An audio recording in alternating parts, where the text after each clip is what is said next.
Hello friends, स्वागत है आज आपका फिर से मैथमेटिक्स सब में।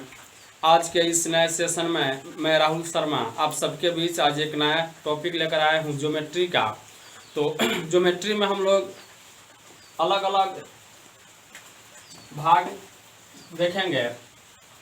जैसे सबसे पहला ज्योमेट्री में होगा लाइन एंड एंगल, इसको बोलेंगे रेखा और कोण। दूसरा आपका होगा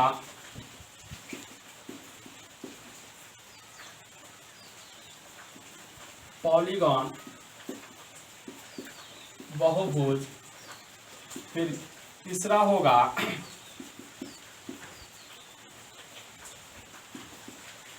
ट्रायंगल यानी त्रिभुज। चौथा होगा सर्कल यानी वृत्त। और पांचवा होगा आपका चतुर्भुज। तो देखिए ज्योमेट्री में हम लोग 5 टॉपिक देखेंगे। सबसे पहला हमें मिलेगा लाइन एंड एंगल यानी कि रेखा और कोण, उसके बाद पॉलीगॉन यानी बहुभुज, फिर त्रिभुज, उसके बाद वृत्त और उसके बाद चतुर्भुज। तो रेखा और कोण एकदम से बेसिक है, जो आपके रेलवे एसएससी के भी एग्जाम में आ जाता है, लेकिन ये रेलवे के लिए एकदम से इम्पोर्टेंट है। तो हम स्टार्ट करते हैं सबसे पहले रेखा और कोण से। तो आप सब हेडिंग बना लेंगे रेखा और कोण को। तो आइए हम लोग सबसे पहले देखते हैं लाइन एंड एंगल, जिससे हम बोलते हैं रेखा और कोण।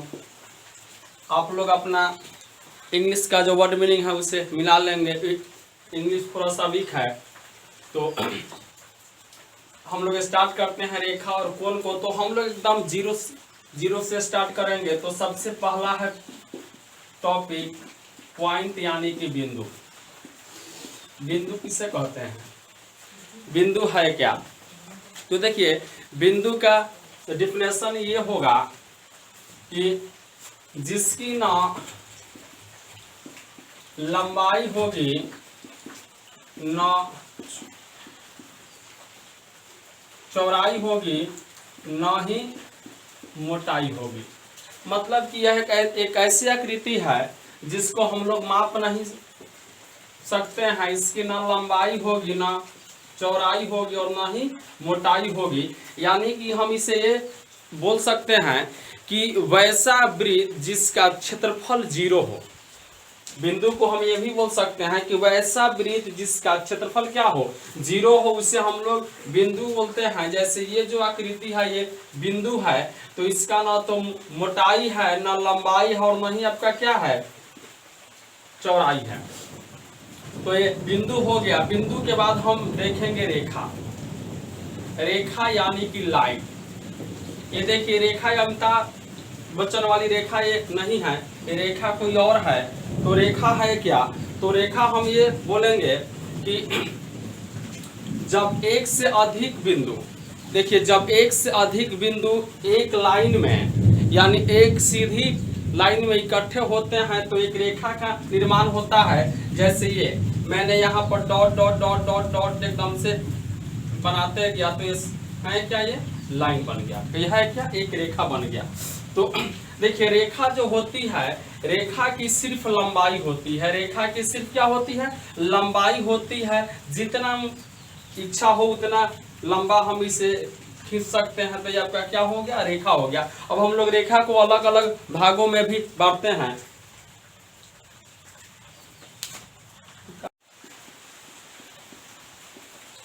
तो अगला है रेखा में रेखा खंड, यानी इसको इंग्लिश में बोलेंगे लाइन सेगमेंट। तो रेखा खंड है क्या? तो रेखा खंड मतलब क्या है, रेखा का एक टुकड़ा है। तो जब रेखा का एक टुकड़ा हो गया मतलब कि इसकी लंबाई यहाँ पे क्या होगी, फिक्स होगी। जैसे इस बिंदु से इस बिंदु को ये मिला रहा है, तो ये आपका क्या है, इसका लंबाई क्या है, फिक्स है। ये ए है और यह क्या है, बी है। तो हम ए बी इक्वल टू, अगर ये मान लिए 5 सेंटीमीटर, तो ए बी की लंबाई यहाँ पर क्या है, 5 सेंटीमीटर। मतलब कि जो इसकी लंबाई होगी सो क्या होगी, फिक्स होगी। या ये एक बिंदु है, ये एक बिंदु है, इसको हम मिला दिए, तो यहाँ से यहाँ तक जो है इसके बीच का दूरी हम मान लिए x मीटर, तो इसको l मान लिए और यह m मान लिए, तो हम लिख सकते हैं lm इक्वल टू कितना जी, x मीटर। ये आपका क्या है, एक रेखा खंड है, यानी रेखा का एक क्या है, टुकड़ा है, यानी इसको इंग्लिश में बोलते हैं लाइन सेगमेंट। अगला होगा किरण रेखा, यानी इसको बोलते हैं, अरे लाइन बोलेंगे तो यह है क्या, तो किरण रेखा मतलब होता है कि एक बिंदु से, मतलब कि एक साइड का जो होगा सो दूरी फिक्स होगा, और इसको किसी भी एक साइड में आपको जितना इच्छा हो उतना बढ़ा सकते हैं। तो ये आपका क्या है, एक किरण। मतलब कि यहाँ तो फिक्स है कि ये स्टार्ट यहाँ से हुआ है, लेकिन जाएगा कहाँ तक ये हमें नहीं मालूम है। या यहाँ से हम इसको इधर की ओर ले लिए, तो यह है क्या, अपने किरण रेखा है। ये भी क्या है, ये भी एक किरण रेखा है। अब रेखा के बाद हम लोग देखेंगे कोण, एंगल। एंगल है क्या, तो एंगल का डिफिनेशन ये होता है, आप सब लिखेंगे, एक नोट्स बनाएंगे आप लोग भी। एंगल का मतलब ये होता है कि जब दो या दो से अधिक रेखाओं के मिलने से जो झुकाव उत्पन्न होता है उसे कोण कहा जाता है। हमेशा ये इसे याद रखेंगे। एंगल है क्या, तो एंगल का डिफिनेशन ये होता है कि जब दो या दो से अधिक रेखाओं के मिलने से जो झुकाव उत्पन्न होता है उसे एंगल कहते हैं। जैसे देखिए, यह एक रेखा है और एक और रेखा यहाँ पर आकर मिल रहा है, तो इनके बीच में जो झुकाव उत्पन्न हुआ यही आपका क्या है, कोण है। तो देखिए ये जो होता है इसको हम थीटा मान लिए, तो एक नोट लिखेंगे। नोट ये होगा कि कोण को हमेशा या तो डिग्री में या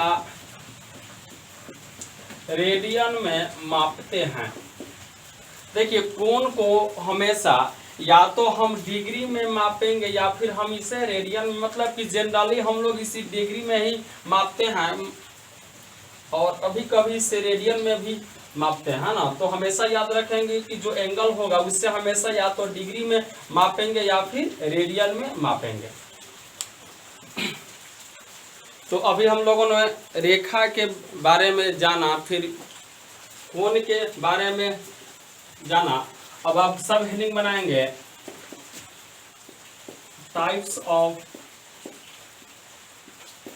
एंगल, यानी इसको हिंदी में बोलेंगे कोण का प्रकार। तो सबसे पहला होगा न्यून कोण, एक्यूट एंगल। न्यून कोण है क्या, तो न्यून कोण यानी कि छोटा होता है। न्यून का मतलब होता है छोटा। तो न्यून कोण का डिफिनेशन ये होता है कि वैसा कोण जिसका माप जो हो सो, जैसे थीटा जो होगा वो हमेशा 0 डिग्री से बड़ा होगा, लेकिन ये छोटा होगा किससे, 90 डिग्री से। तो याद रखेंगे कि न्यून कोण का अर्थ ये होता है कि वैसा कोण जो 0 से बड़ा हो लेकिन 90 से क्या हो, छोटा हो, उससे हम लोग बोलेंगे न्यून कोण। यानी कि जो थीटा का वैल्यू होगा न्यून कोण में वो हमेशा 0 डिग्री से लेकर के 90 डिग्री के बीच का ही होगा। यानी कि न तो 0 होगा और न ही क्या होगा, 90 होगा। हमेशा जो आपका मान होगा, यानी ये जो वैल्यू होगा इसका वो हमेशा 0 से लेकर 90 के बीच का होगा, यानी 1 2 3 होगा, लेकिन न तो 0 होगा और नहीं क्या होगा 90 होगा। दूसरा आपका होता है समकोण। समकोण यानी इसको बोलेंगे राइट एंगल। तो समकोण होता क्या है, तो समकोण का अर्थ ये होता है कि वैसा कोण जिसका माप 90 डिग्री का हो उसे हम लोग बोलते हैं समकोण। यानी इसमें जो होगा हमेशा थीटा इक्वल टू क्या होगा 90 डिग्री का होगा। यानी कि अगर माप 90 का है तो वह आपका क्या है समकोण है, और यदि 90 से कम है तो आपका क्या है न्यून कोण है। जैसे ये आकृति जो है सो आपका क्या है, ये एकदम से 90 डिग्री का है, यानी ये आपका क्या है एक समकोण है। अगला होता है तीसरा होगा अधिकोण, ऑब्ट्यूस एंगल। तो अधिकोण का मतलब होता है ज्यादा। तो ज्यादा होगा कहां से, तो ध्यान देंगे वैसा कोण जिसका माप 90 से बड़ा हो लेकिन 180 से छोटा हो उसे हम लोग बोलेंगे अधिकोण। यानी कि थीटा का जो वैल्यू होगा वो बड़ा होगा 90 से, लेकिन ये छोटा होगा किससे 180 से। यानी कि अधिक कोण होने के लिए जरूरी है कि उसका जो वैल्यू हो से क्या हो 90 और 180 के बीच का हो। यानी कि न तो 90 होगा और न ही 180 होगा, जो माप होगा सो क्या होगा इनके बीच का होगा। जैसे मान लीजिए मैंने एक आकृति बना दिया ये थीटा, और यहाँ पे मैंने थीटा इक्वल टू थीटा का मान मान लिया कितना डिग्री 110 डिग्री, अर्थात ये जो होगा सो क्या होगा अधिक कोण होगा। रिजु कोण स्ट्रेट एंगल। रिजु कोण को कि वैसा कोण जिसका माप 180 डिग्री हो उसे हम लोग रिजु कोण बोलते हैं। तो देखिए एक जो सर्कल होता है, एक वृत्त होता है, उसके अंदर हमेशा 360 डिग्री का कोण बनता है, लेकिन हमें रिजु कोण बनाना है और रिजु कोण में जो थीटा होगा वो हमेशा क्या होगा 180 का होगा। तो अगर ये पूरा के पूरा 360 है और हमें 180 बनाना है, तो अगर हम इसे 2 इक्वल भागों में बांट दे यानी अर्धवृत्त बनाएंगे, तो ऊपर वाला भी हिस्सा 180 होगा और नीचे वाला भी हिस्सा क्या होगा 180 होगा। अर्थात मुझे रिजु कोण बनाना है यानी 180 डिग्री का बनाना है, तो हम यहाँ पे क्या किए नीचे वाले भाग को हटा दिए। यानी कि एक बात हमेशा याद रखेंगे कि एक सीधी रेखा पर जो कोण बनता है, हमेशा याद रखेंगे कि एक सीधी रेखा पर जो भी कोण बनता है वो हमेशा क्या होता है 180 का होता है, यानी उसे हम क्या बोलते हैं रिजु कोण बोलते हैं। तो यानी कि हम इससे रिजु कोण भी बोल सकते हैं या फिर इससे हम लोग बोल सकते हैं सीधी कोण। यानी एक सीधी रेखा पर जो कोण बनेगा वो 180 का होगा, तो इसे हम लोग या तो रिजु कोण बोलेंगे या फिर इसे क्या बोलेंगे सीधी कोण बोलेंगे, यानी स्ट्रेट एंगल बोलेंगे। अगला आपका होगा पुनयुक्त कोण, या इसको हम लोग बोलते हैं बृहत कोण। पुनयुक्त कोण या इससे हम लोग बोलते हैं बृहत कोण। तो बृहत कोण का अर्थ ये होता है कि वैसा कोण जिसका माप 180 डिग्री से ज्यादा हो लेकिन 360 डिग्री से कम हो उसे हम लोग बोलते हैं बृहत कोण। यानी कि ये देखिए एक जो रेखा है, एक जो सीधी रेखा है, इस पे जो एंगल बनेगा वो 180 का होगा। तो 180 का होगा मतलब ये आपका क्या है एक रिजु कोण है, लेकिन हमें यहाँ पे बनाने हैं बृहत कोण। तो बृहत कोण का अर्थ होता है कि उसका जो माप होगा सो क्या होगा 180 से अधिक होगा लेकिन 360 से कम होगा। मतलब इसका आकृति कुछ ऐसे होगा, थोड़ा सा झुका हुआ होगा, और ये जो होगा सो 180 से क्या होगा, ज्यादा होगा। मतलब कि ये जो एंगल होगा हो सकता है 205 डिग्री का हो। मापने वाला तो अभी कोई यंत्र है नहीं, लेकिन ये जो एंगल होगा ये फिक्स है कि 180 से क्या होगा, ज्यादा होगा। अगर यही सीधा होता तो इस पे 180 का एंगल बनता, लेकिन अगर ये हिस्सा हटा करके अगर हमने इसे झुका दिया, मतलब कि ये जो वैल्यू होगा सो क्या होगा, 180 से ज्यादा होगा। मतलब कि यहाँ पर थीटा जो होगा बड़ा होगा 180 से, यानी 180 से, लेकिन छोटा होगा किससे, 360 से। यानी कि बृहद कोण होने के लिए जो थीटा होगा इसका जो वैल्यू होगा 180 और 360 के बीच का होगा। अगला आपका होगा संपूर्ण कोण। संपूर्ण कोण का मतलब यह होता है कि वैसा कोण जिसका माप जो हो सो क्या हो, थीटा बराबर होगा 360 डिग्री, उससे हम लोग बोलेंगे संपूर्ण कोण। यानी कि एक वृत्त जो होता है सो क्या है, संपूर्ण कोण होता है। यानी कि इसका जो माप होगा सो क्या होगा, 360 डिग्री का होगा। तो हमेशा इस बात को याद रखेंगे, ये बेसिक बात है। अगर ये सब आप लोग समझ रहे हैं तो अब हम आगे इसके एग्जाम्पल देखेंगे, उसमें लाभदायक होगा। अगला होगा शीर्षाभिमुख कोण। तो शीर्षाभिमुख कोण का अर्थ होता क्या है तो समझेंगे। जब दो सीधी रेखाएं, आकृति से हम आपको समझाते हैं, जब दो सीधी रेखा एक दूसरे को काटती है तो एक दूसरे के विपरीत में जो बना हुआ कोण होगा वो होगा शीर्षाभिमुख कोण। जैसे मैंने माना ये रेखा AB है और ये जो रेखा है ये CD है, और ये जो मिलन बिंदु है उसका नाम हम O रख दिया।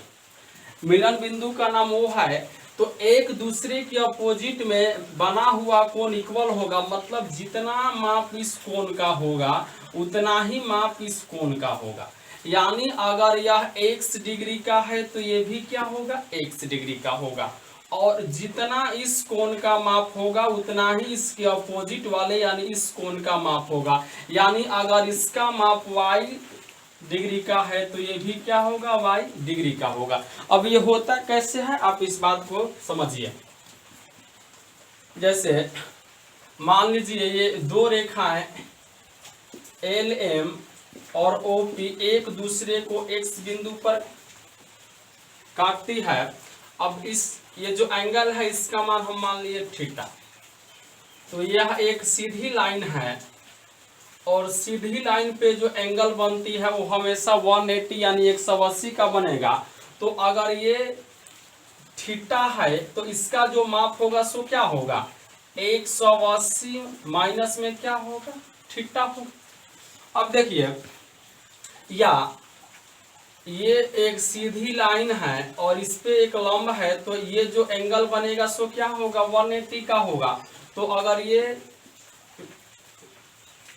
थीटा है तो ये आपका क्या होगा, 180 माइनस में थीटा होगा। तो यानी ये कोण और इसके सामने वाला कोण यहाँ पे क्या है, बराबर है। मतलब ये y है तो ये भी क्या है, y है। अब देखिए अगर इसकी बात की जाए तो इस सीधी रेखा है तो इस पे भी जो एंगल बनेगा 180 का होगा।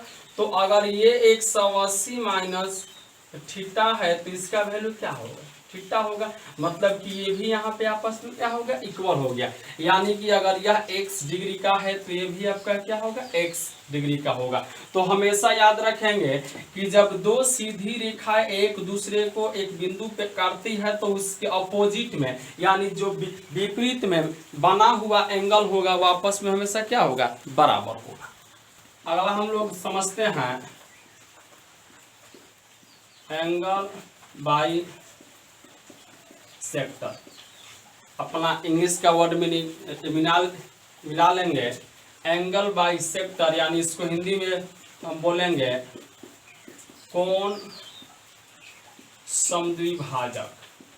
तो जो कोण समद्विभाजक का मतलब ये होता है कि कोण को दो इक्वल हिस्सों में बांटना। समद्विभाजक मतलब होता है समान हिस्सों में बांटना, और यहाँ कोण समद्विभाजक है मतलब कि कोण को दो इक्वल हिस्सों में बांटना जो होगा उससे हम लोग बोलेंगे कोण समद्विभाजक।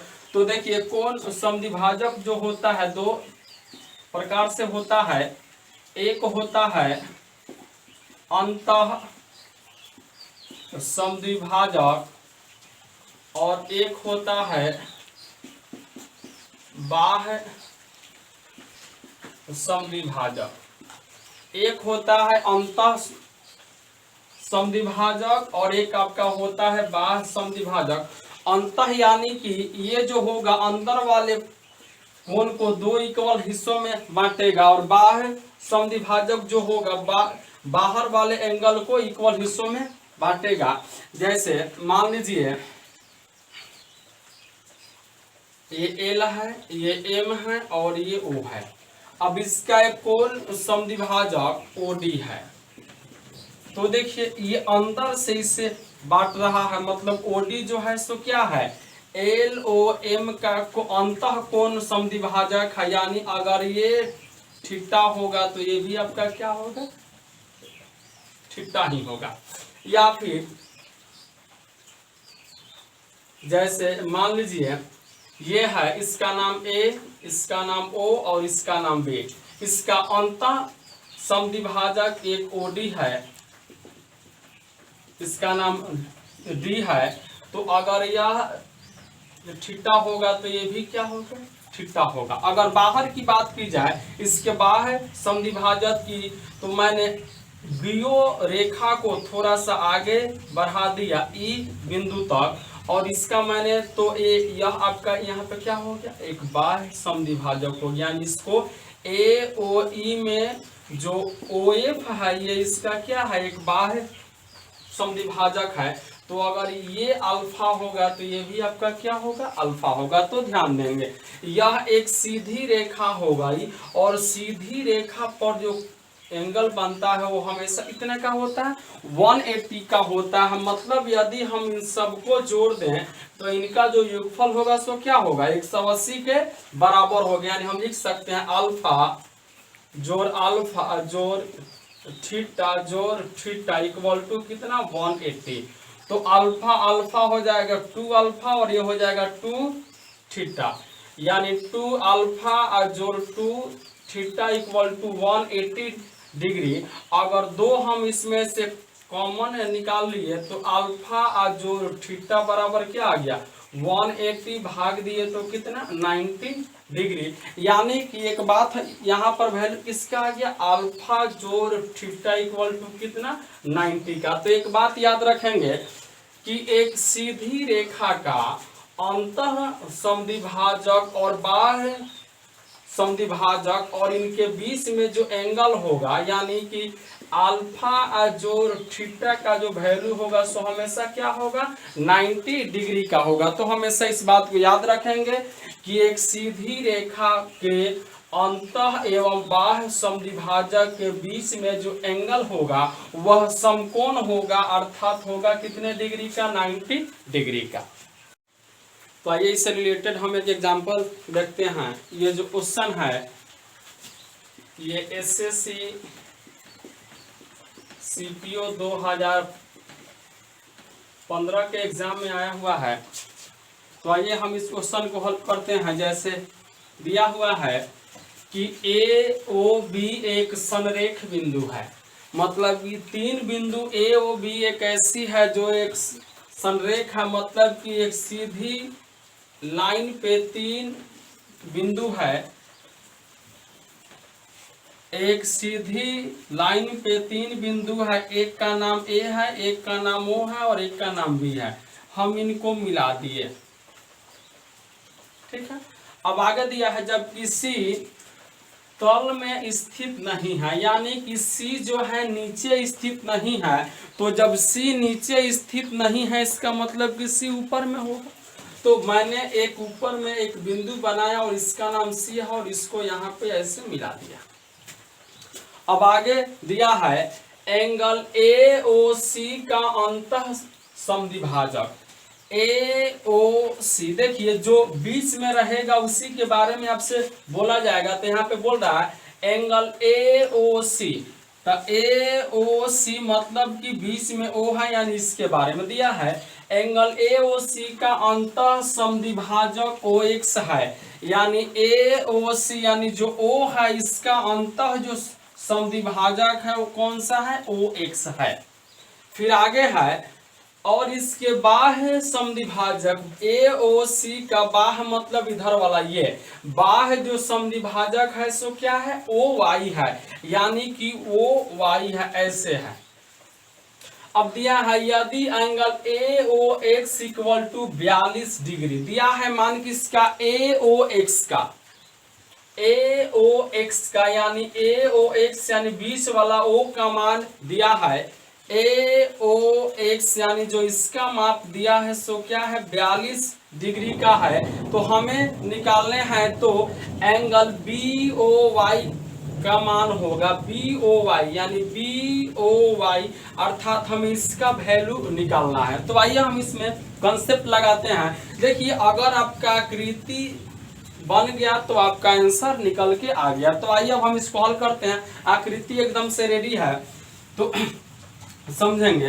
एक ए ओ सी का अंतः समद्विभाजक ओ एक्स है, तो जब अंतः यह समद्विभाजक यानी कि यह जो है एंगल को दो इक्वल हिस्सों में बांटेगा, तो जब इसका मान 42 का है तो इसका भी मान भाई साहब क्या होगा, 42 का होगा, क्योंकि जो ओ एक्स है वह कौन समद्विभाजक है। अगर इसका मान 42 डिग्री का है तो ये भी आपका क्या होगा, 42 का होगा।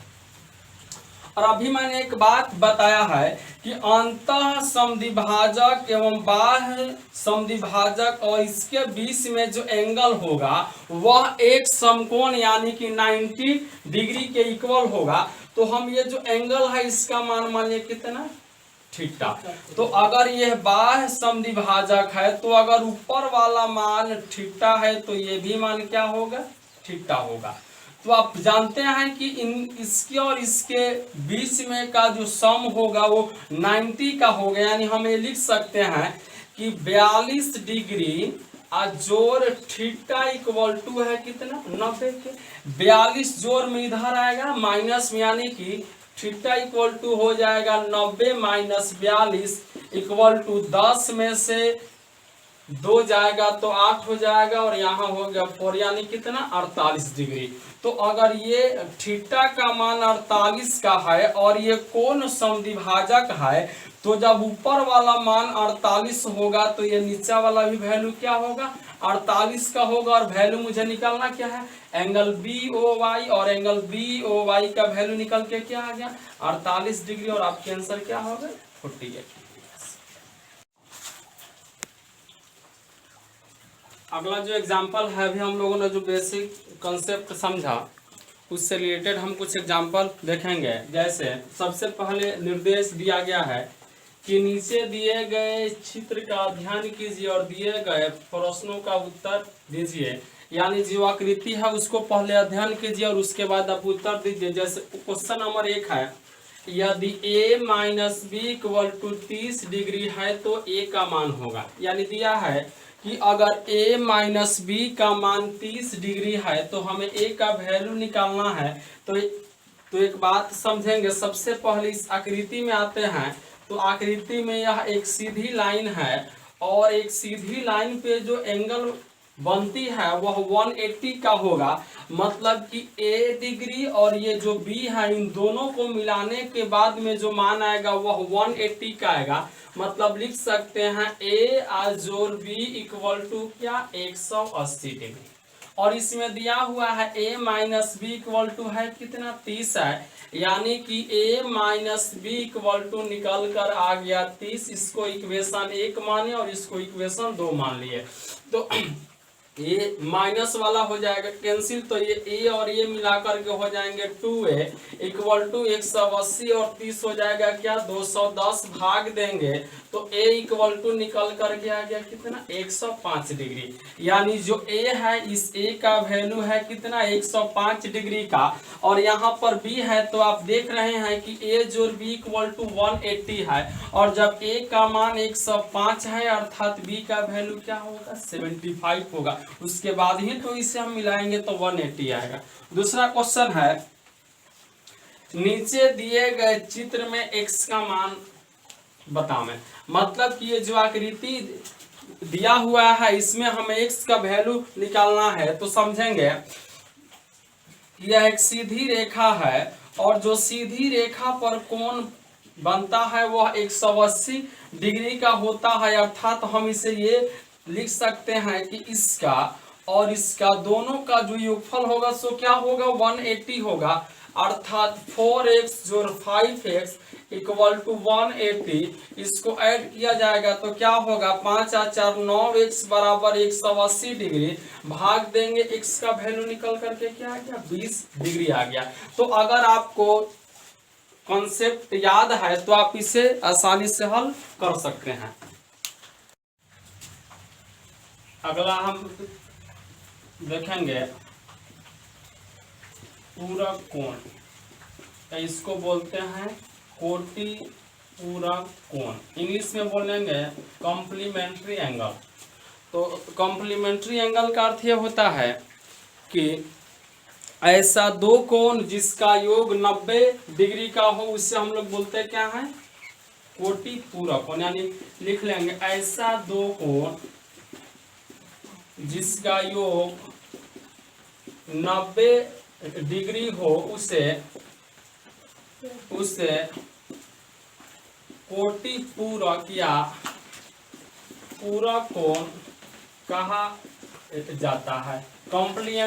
कॉम्प्लीमेंट्री एंगल का मतलब ये होता है कि ऐसा दो कोण जिसका योग 90 का हो उससे हम लोग यहाँ पे क्या बोलेंगे पूरक कोण बोलेंगे। जैसे ए है, बी है, सी है और यह एक डी है। अब ये मान लिए अल्फा और ये मान लिए क्या थीटा। तो इन दोनों को जब हम लोग जोड़ेंगे यानी अल्फा जोड़ थीटा इक्वल टू आपका क्या है 90 डिग्री का आएगा। मतलब यह आपका क्या है पूरक कोण है। या जैसे मान लीजिए अल्फा इक्वल टू मैंने माना 10 डिग्री, थीटा इक्वल टू क्या है 80 डिग्री। तो 10 डिग्री और जो 80 डिग्री इक्वल टू क्या है 90 डिग्री। मतलब ये भी आपका क्या है पूरक है। मतलब कि जब दो कोण को जोड़ने के बाद में 90 हो जाए तो उसे हम लोग यहाँ पर क्या बोलेंगे कॉम्प्लीमेंट्री एंगल यानी कि पूरक कोण। जैसे अगर हम आपसे पूछे कि 1 डिग्री का पूरक कोण होगा तो आप जानते हैं कि पूरक का अर्थ होता है कि जब दो कोण को जोड़ने के बाद में 90 आ जाए तो होगा। तो अगर एक है तो एक में आप इतना जोड़ेंगे कि 90 होगा 89। यानी 1 डिग्री का जो पूरक होगा सो क्या होगा 89 डिग्री होगा। अगर हम पूछे कि 5 डिग्री का पूरक कोण होगा तो आंसर क्या होगा 85 डिग्री। अगर हम बोले कि 12 डिग्री का पूरा कोण होगा तो क्या होगा 78 डिग्री। अगर हम बोले कि 20 डिग्री का पूरा कोण होगा तो ये क्या होगा 70 डिग्री। यानी कि 90 में से घटाने के बाद जो आपका आएगा वही इसका क्या होगा पूरक होगा। यानी एक नोट लिख लेंगे। नोट ये होगा बहुत ही इंपॉर्टेंट नोट है आपका। थीटा का पूरा कोण इक्वल टू होता है 90 माइनस में थीटा। यानी कि अगर किसी संख्या का हमें पूरा कोण निकालना है तो अगर हम उसको 90 में से हम घटा देंगे तो उसका मान निकल के आ जाएगा। जैसे हम आपसे पूछे कि 5 डिग्री का पूरा कोण होगा। आपसे मैंने पूछा कि 5 डिग्री का पूरा कोण होगा तो हम यहाँ पे क्या करेंगे अगर 90 में से 5 को घटाएंगे वैल्यू निकल के 85 आएगा। आंसर कितना हो गया 85 डिग्री। तो हमेशा याद रखेंगे कि थीटा का जो पूरा कोण होगा सो क्या होगा 90 माइनस थीटा होगा। जैसे एक एग्जाम्पल है जो रेलवे के एग्जाम में आया हुआ है। दिया हुआ है यदि कोई कोण अपने पूरक का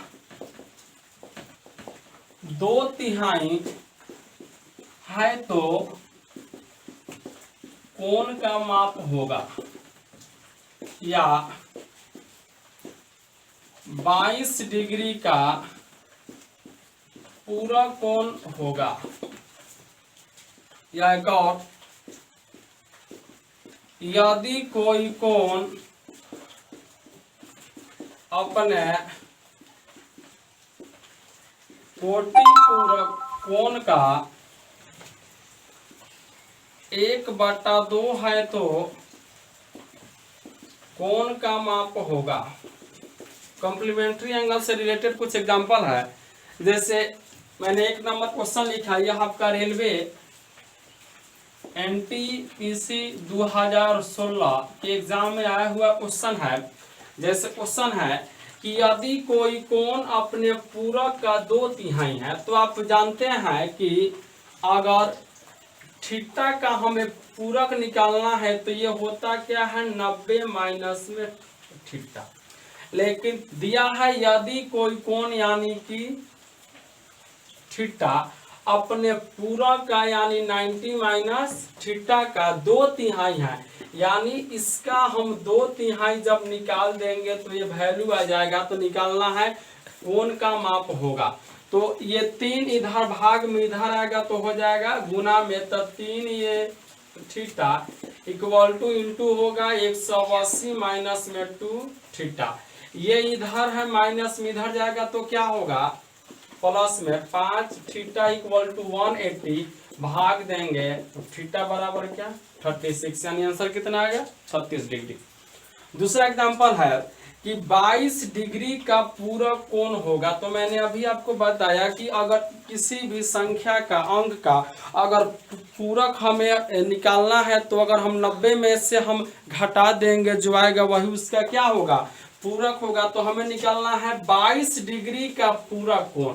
तो हम यहाँ पे क्या करेंगे 90 में से 22 को घटाएंगे तो ये हो जाएगा 10 में से 2 जाएगा 8, 8 में से 2 जाएगा 6, आंसर कितना 68 डिग्री। अगला है एक और एग्जांपल है, ये MTS के एग्जाम में आया हुआ है। जैसे दिया है यदि कोई कोण अपने कोटि पूरक कोण का 1/2 है, मतलब आधा है, मतलब ये है यानी कि थीटा जो है 90 माइनस थीटा का क्या है आधा यानी 1/2 है। ये भाग में इधर आएगा तो क्या होगा गुना में 2 थीटा इक्वल टू 90 माइनस में थीटा, ये माइनस में इधर आएगा तो क्या हो जाएगा प्लस में, यानी ये हो जाएगा 3 थीटा बराबर 90 डिग्री भाग देंगे थीटा बराबर आंसर कितना 30 डिग्री। तो आज के सेशन में हम इतना ही रहने देते हैं, तब तक के लिए नमस्कार।